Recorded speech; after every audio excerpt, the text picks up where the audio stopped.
So another Rosebushy video, and I'll also include gray text, but he didn't really make an argument that's rational. But Rosebush, okay, he's making another video explaining his last videos, and that's his 3 videos. Of course, he didn't say the word suffering in any of them. But just preposterous nonsense. I mean, what a theater for, just not saying a goddamn thing. You suggest that you look at my channel. Yeah, right. I suggest that I do that. Why? Because of no good reason. That what I did there was entirely deliberate. Right, it's entirely deliberate. She is, and I realized. Oh. Exactly who is making any accusations anyway? I mean, anybody of real substance that we need another 5 or 10 minutes worth of your babbling about how you play games making videos that are essentially lies? Yeah, great. It's very constructive, liars, but join the group of them. Was immediately that the whole school of not critical thought is just yeah, whatever. So you're so desperate. You're just so desperately afraid to make a counter argument here, huh? You can't even call it a school of thought. Right. You think you're so right, you're so confident, and yet you're so afraid. Seems obvious. Bizarre and logically incoherent. But what I also notice is that while people such as Greytex spent an awful lot of time pointing this obvious. Yeah, right. Greytex. So yeah, Greytex's argument is the future doesn't exist yet, so therefore you can't do anything that impacts its welfare. That's his argument, okay? That you could almost argue that Fukushima or anything else, you couldn't make an argument against nuclear power plant that included anything like harm to developing fetuses or harm to future generations or reproductive health or any of that stuff, because none of those individuals exist, and so therefore their welfare is irrelevant. I mean, it's just idiotic to argue that we do not go through transitions of states of being. We have states of being. We are and then we are not. This is what happens to us as conscious beings. We change rather dramatically. And that's how you compare one state to another state. Okay, you don't say the state is only one state and it never can be any other state. No, it can be the contrary state. So you can be in the category of existing or in the category of non-existing. And when you're in the non-existent category, granted, you're not feeling something. But that's sort of the argument, isn't it? That's right, you're not scoring any negative. Just like when you're not in the casino, you're not losing your money. Isn't that true? When you don't go to the casino, you don't lose your money. Yeah. Alright, so Greytex's inane argument is that somehow we haven't gone out and banned automobiles, even though automobiles kill people and harm people. Why is that? Wow, that's a really hard one to figure out, isn't it? Alright, in the first place, yeah, well, vehicle transportation has a functional use, okay? It's valuable to society. Wherein your satisfaction in building your little hunger up so you can eat a hamburger doesn't have any social value. So this is the difference between productive work and useless work. So there's a difference between manicuring toenails and building Hoover dams, and we could explain all that to you, but why bother? Because you're too stupid to get it. But there's different qualitative, factual realities in the world, and you can't just throw everything into these simplistic, Teletubby, yum categories, or booze. Maybe we just use booze as an example, right? Some people recognize a futility, a uselessness in alcohol. They have no desire or need or attachment or dependency of any kind to it, and they live perfectly fine without it. So what would the argument be of its necessity? Because you need it? It needs to exist because you need it? Or does it have no intrinsic value? It only has value because you need it. Not because humans need it, not because humans have to need it, just because you need it. That's it. It's inside of you. You're the one. You're the problem. You're the broken one. Alright, and the universe could function perfectly fine without alcohol existing if we just get rid of the people who need the alcohol to exist. Yeah, no problem. Nothing lost. No one would sit around lamenting the absence. All right, to go back to your car analogy, though, so he uses the fact that he got hit by that he rode his bicycle into somebody's car, no doubt, and blamed them for it in one of his drunken stupors. You know, and you know, because he had a good result in that, yeah, he didn't get substantially harmed, he isn't paralyzed in a wheelchair, then all of a sudden getting run over is a good idea, or it's a good thing. And it's just so stupid. And again, what if the person you cherish the most in your life, 10 years ago, was killed in a pointless, silly, stupid car accident? You know, one where somebody's going to the grocery store, you know, to go, I don't know, change quarters into nickels. You know, maybe you would say, you know, if I could do this over again, and I could give up cars, and I could just give up ever knowing they ever existed, and just walk, I would do it, if I could bring them back. I mean, I could easily say to myself, if my father died when I was at 30 years old, in a stupid car accident, that I would pay the price of never driving a car my entire life, if I could bring him back and have back the years that I would have lost. So, you know, the fact that we don't pass a law against it, the fact that we aren't as safe as we should be, the fact that we do take idiotic risk, that we don't pay the little extra amount of money to make sure nuclear power plants can't melt down, doesn't indicate that we shouldn't have done that. That the smart thing to do would have been to do that. And that if we really knew what the price was, if we had to experience the price ourselves, that we would in fact do it. I mean, if your baby came out with its, you know, with a hand growing out of its forehead because some asshole poured dioxin into your drinking water, you'd certainly appreciate the fact that, yeah, we should kill those fuckers. We should really have a high law against this, or we should be testing the water. We should be doing something to prevent this from happening. You'd have an appreciation. And you'd understand that, damn it, it really would be worth a little bit of extra inconvenience. But because you went to Vegas and you won, you're just acting like a dumb asshole and just pretending that people don't mostly lose in Las Vegas. You're just saying, I'm going to take mine and get out of town and then gloat about it. And that makes you just a preposterous asshole. Yeah, fuck you. And so this Rosebush, he's going to sit there and laugh and mock suffering. Again, now, then more of this. This is how these assholes, they think this argument against life is so preposterous, and yet the best they can do is this petty little mockery. So, I mean, it's made quite obvious that they have no logic. You can't make a pro-natalist rational argument. All you can talk about is how you want life to be here. Not because it needs to be here, not because it makes rational sense, just because you want it.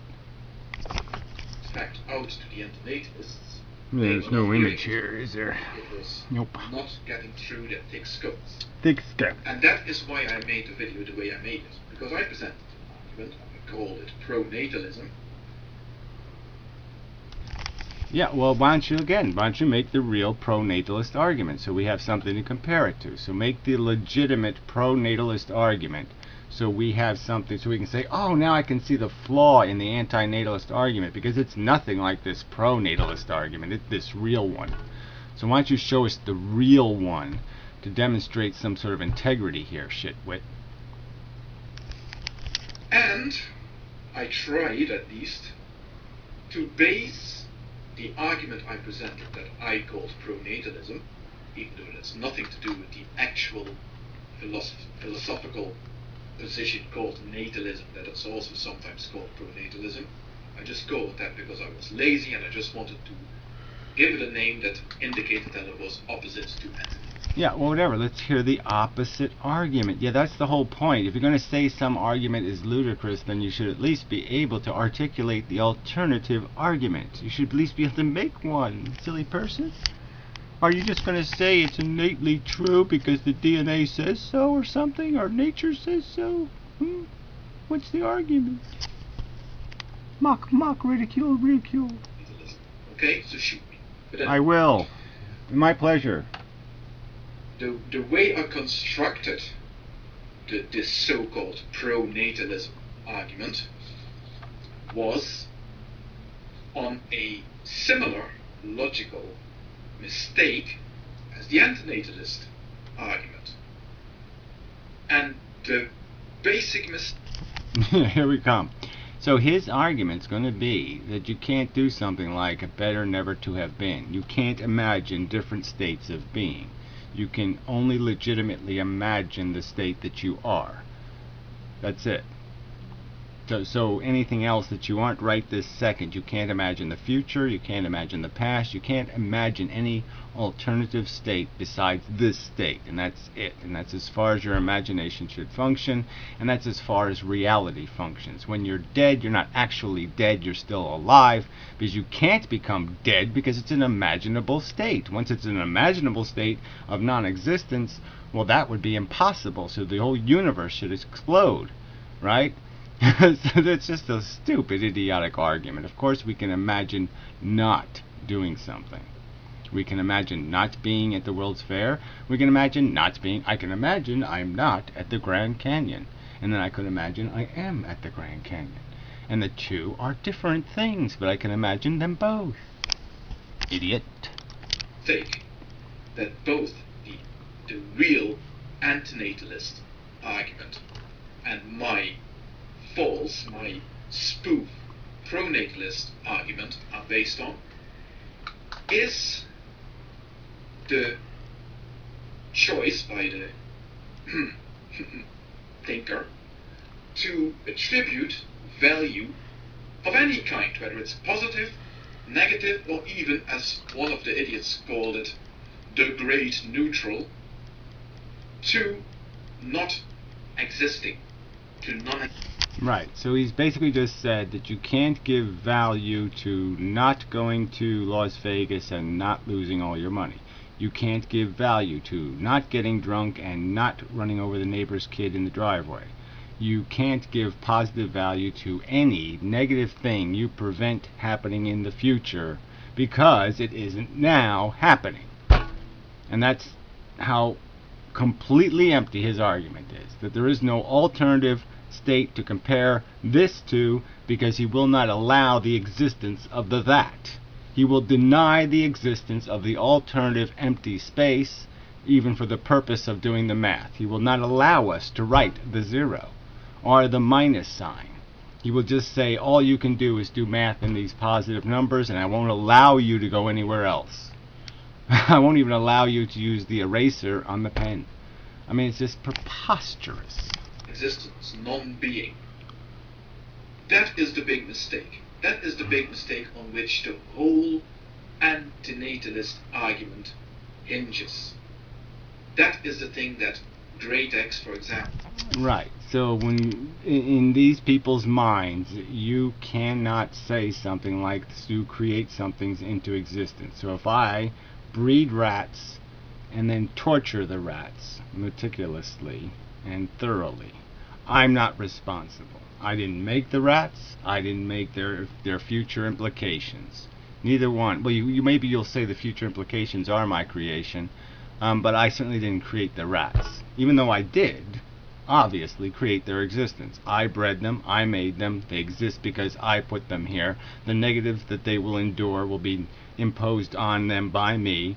And you're going to argue to me that somehow they're in a positive state of being because I'm not allowed to pretend they don't exist. I'm not allowed to imagine the world without them screaming in horror as I rip their little legs off. I'm not allowed to imagine the alternative world. I mean, that's just such fucking bullshit. I'm not allowed to imagine what the world would look like if somebody had paid another $1.50 for better batteries at Fukushima. I'm just not allowed to see people still working their farms and living in their houses and petting their kitty and all that kind of... I'm not allowed to see anything that is now destroyed. I mean, it's just stupid. Has been trying to explain to these nut jobs time and time and time again. But it's just going in 1 ear. It's not even going in 1 ear. Yeah, whatever. And so you're making the with integrity style argument here, smegma breath. I don't think so. And I was hoping that by presenting this apparent counter-argument, that perhaps maybe one antinatalist would look at it, try to debunk it. Yeah, well, whatever. So again, how many times have I said the word value equation? Heroin churches. I mean, every antinatalist I've ever heard, I think, is using my terminology, value equation. I think they've all said those words. And all of them are conceding that what has to be balanced here is perception. And what is real and what is not real in terms of real currency and Confederate money. What's the real deal and what's the bullshit deal? And what's the food and what's the gold? Even what's however to metaphor it, but there's stuff that has hard value, and there's stuff that has made up value. And but they're all negotiating in that reality. And you just made a video saying there's only one currency. Here it is, my monopoly money. And that's it. You can't talk about anything else but my monopoly money. It's just a bullshit way to argue. And stumble upon the correct way of debunking it. And then, here I was hoping, in a moment, in a flash of lucidity, the realization would dawn on them that the actual form of the argument against pronatalism made it suitable to undermine antinatalism in itself. So whatever. So again, he's arguing that somehow it is completely ludicrous for, say, a parent who finds out through, amniocentesis that their child is profoundly retarded, their fetus. And so they decide to cause a miscarriage to prevent the pregnancy from going further. So when they do that, they're doing something, in his opinion, that's ludicrous. There's no logical foundation for the behavior. It makes no sense whatever, because they're not dealing with the real currency. That it only deals with is the fact that there's one reality, the reality of existing things. There is no alternative. There is no course of action where you prevent something from happening. It just doesn't. It's not a possibility. It's not in the realm of possibility. You cannot prevent something from happening in his logic.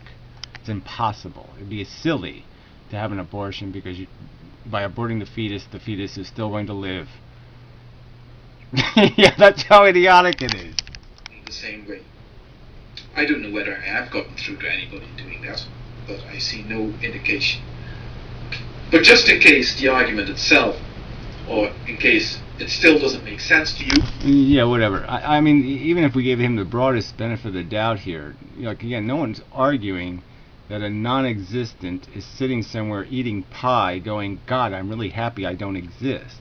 I mean, if that's your idiotic idea that somehow antinatalists are saying that's what's taking place, they're sitting somewhere going, oh God, I'm so happy I don't exist. No, they're just being spared, like my little rat example, having their arms ripped off. Okay, that's all. There's just not arms getting ripped off. That's all. But that's a huge plus. They don't have to experience anything. They don't have to have it. Okay? It not existing is the having. You can't figure that out? If I prevented World War II from happening, right, that would be a good thing. Right? I don't have to feel good about it.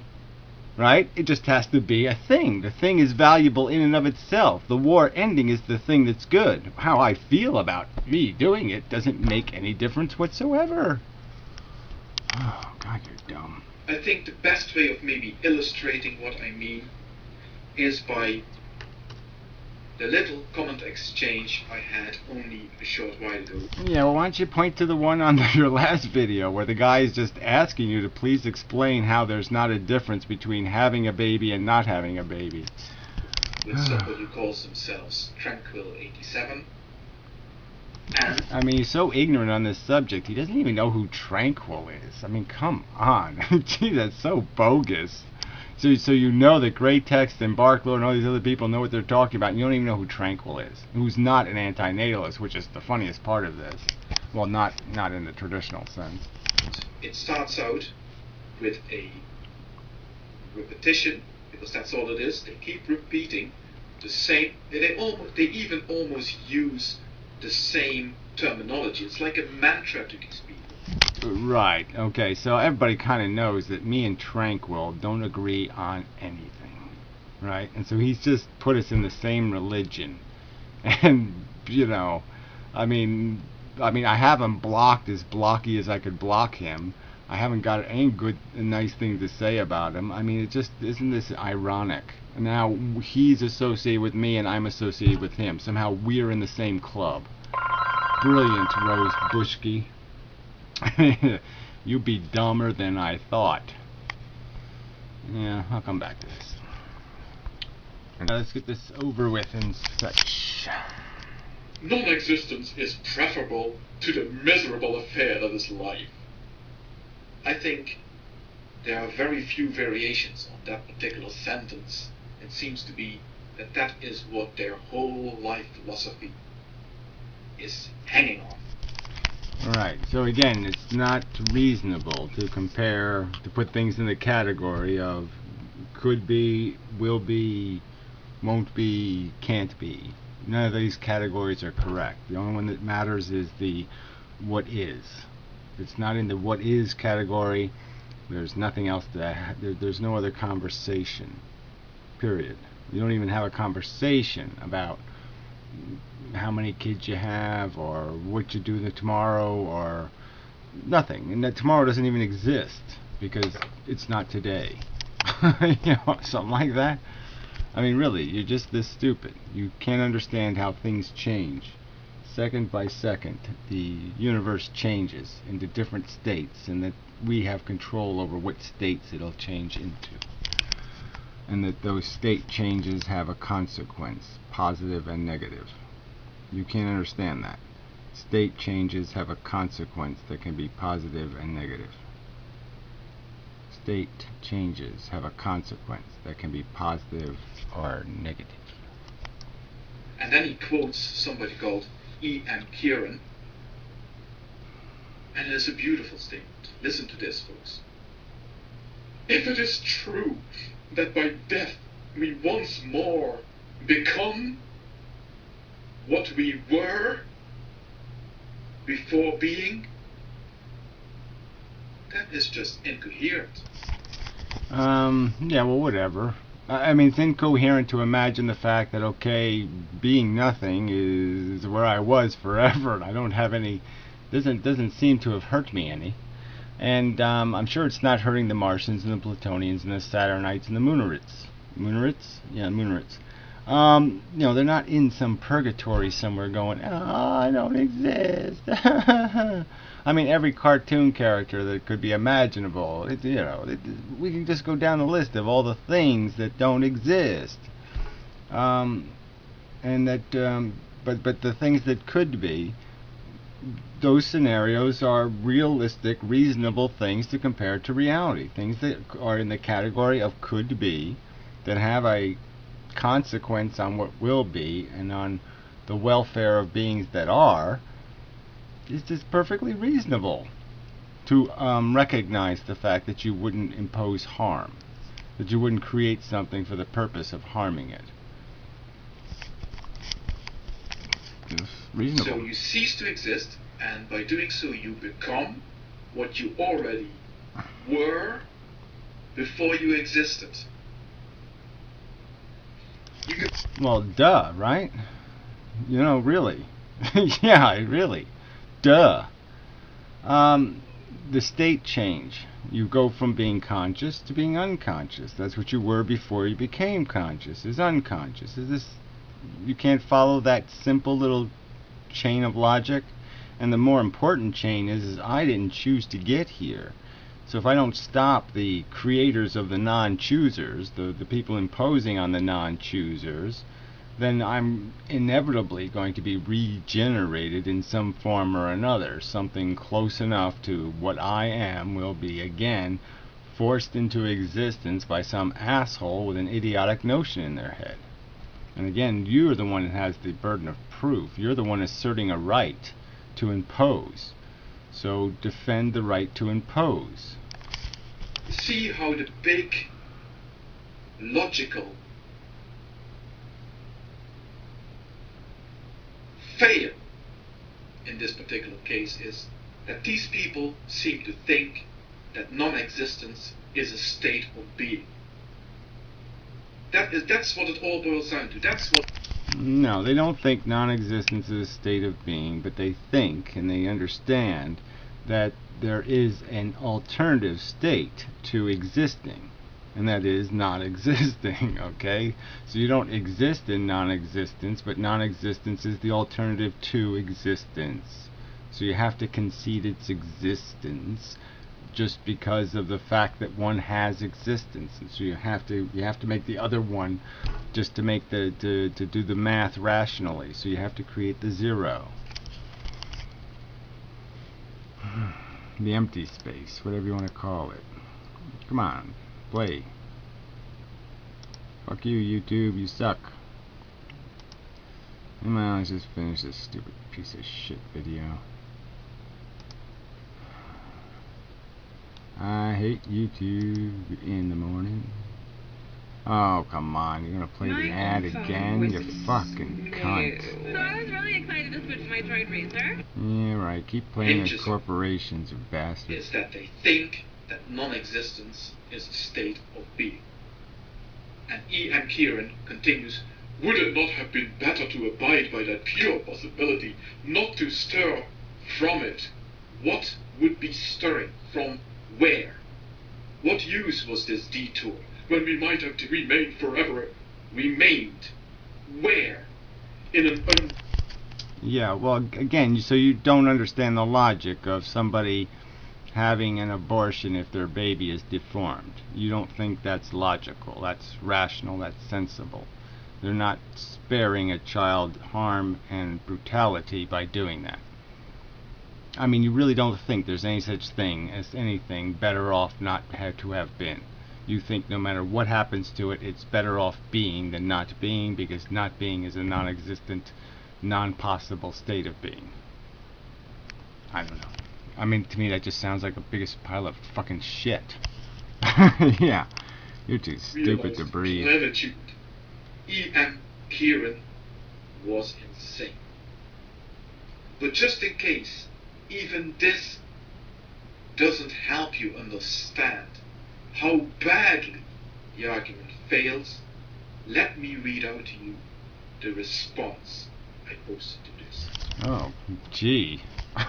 Yeah, like, sure, like you're gonna handle it. Oh, this would be funny. And the way I suggested it to Tranquil87 today, please. I suggested to him or her that we should be scientific about this. And this is what I'm suggesting. If you embrace, if you have adopted this philosophy... Did you do that part in the comment? I thought you were going to read your comment. This is something you said to them? Well, I don't think you did them a video. Okay, let's call it philosophy. If you have adopted this philosophy, that non-existence is preferable to the miserable affair that is life. So again, so not only are you saying that life has been worth it, from the 4 billion years of complete and utter carnage, at least 500 million years of sentient animals eating other sentient animals for absolutely no good reason in a senseless competition to hone idiotic toolbox skill sets that are, yeah, to make great white sharks, to make Tyrannosauruses. They would be ruling the world if it wasn't for a fucking meteor impact, idiot. And that's the game that's been played here. And if you could redo it, do it all over again, you'd do it the same way all over again. You'd push the start button and commit sentient creatures to 500 million years of carnage. For what?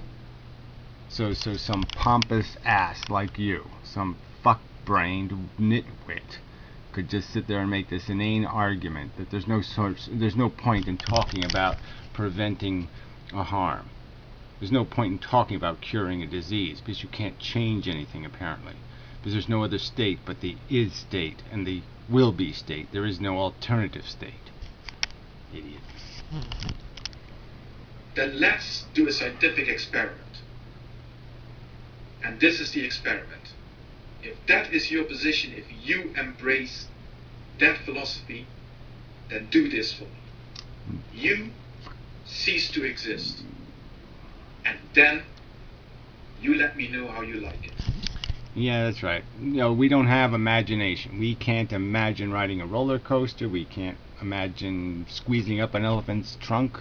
We can't imagine anything. So no, we can't just imagine not existing. We actually have to not exist, and then we have to somehow opine from our non-existent state. We have to commit some sort of impossible thing to satisfy his argument. So it's basically he's just like some creationist saying, well, go to heaven and bring back the fool's gold and prove God's a liar, or some kind of bullshit. I mean, this is just Oz, and bring back the witch's broom or something. Fuck you. How does that sound? Sounds patronizing and immature. I hope that the answer to that question is insane, because that is exactly what it is. It wasn't a question, retard. So people, I wouldn't blame you. You really are a piece of work. An asshole. Well, I'm glad you categorized it yourself, though, so that's good. So you're in the category with the sick, retarded, drunk gray text and the pitiful, lost bark lord. So good. Yeah, at least we know where you are. Let's see. This is good. Oh, Gary is funny, alright, especially how he wants to eradicate all life from the universe. Hilarious. It's an argument, asshole, that you're still not dealing with. Again, all life like it's some sort of special thing. What is life? It's a replicating molecule. These living things are machines. Most of life isn't sentient. It's not having birthday parties. It's not doing any of this pink balloon chasing bullshit. It's just a fucking chemical machine. It's producing, it's processing other chemistry. That's all it's doing. It's a chain of chemical process. And that's all we are, except now we have these new fancier tools and we're doing this perceptual thing. But if we're going to call ourselves intelligent, then we have to look at the whole game. We have to look at the game and say, what is being accomplished through this natural selection? What is being accomplished through these millions of years of horrific competition? What's the grand prize? What's the top of this Sisyphus mountain we're climbing?